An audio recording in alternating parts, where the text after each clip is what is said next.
So we've got Ed from Billings, and I know this, Ed. How you doing, Ed? Good to see you. Appreciate you sending in a question. I think I haven't read it yet, but we'll get to it.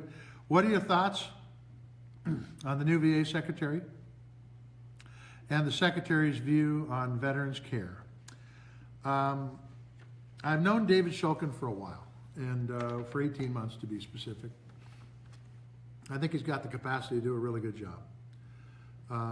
There will be no honeymoon period with him as VA Secretary because he served there and he knows the problems. He knows the choice program well. He knows that it has been a colossal wreck.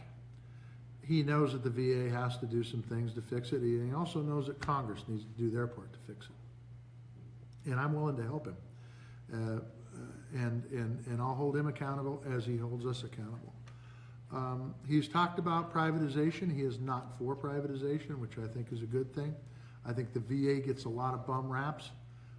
Ed, as you know, and I think we've talked about, in fact, I know we've talked about this. Once you get through the door, it's pretty darn good health care. Getting through the door can be a problem. So I think that Shulkin is, well, let me put it this way. I wouldn't have voted for him if I didn't think he could do a good job. And I think he will do a good job. I think it's going to require some oversight. It's going to require some good communication.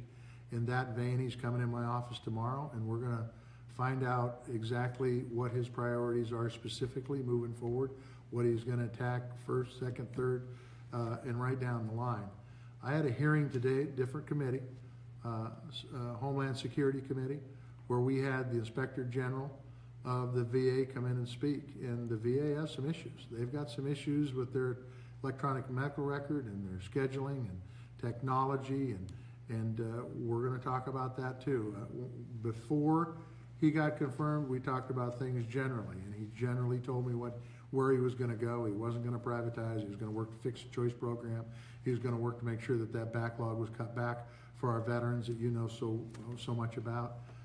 And now tomorrow we're going to get into the nuts and bolts of it and really get after it. But the bottom line is that I really feel good about the people on this committee, and I also will say a word about the folks in the House on the House Veterans Affairs Committee. Phil Rowe is a great guy. He's a Republican out of Tennessee, and Tim Walsh, a Democrat out of Minnesota, the ranking member. Both those guys, the chairman and ranking member, are good people, and I think we're going to have some good communications here. I don't want to build your hopes up too high, but I'm pretty pumped about this. I think it's some good things can happen. Thanks for the question, Ed.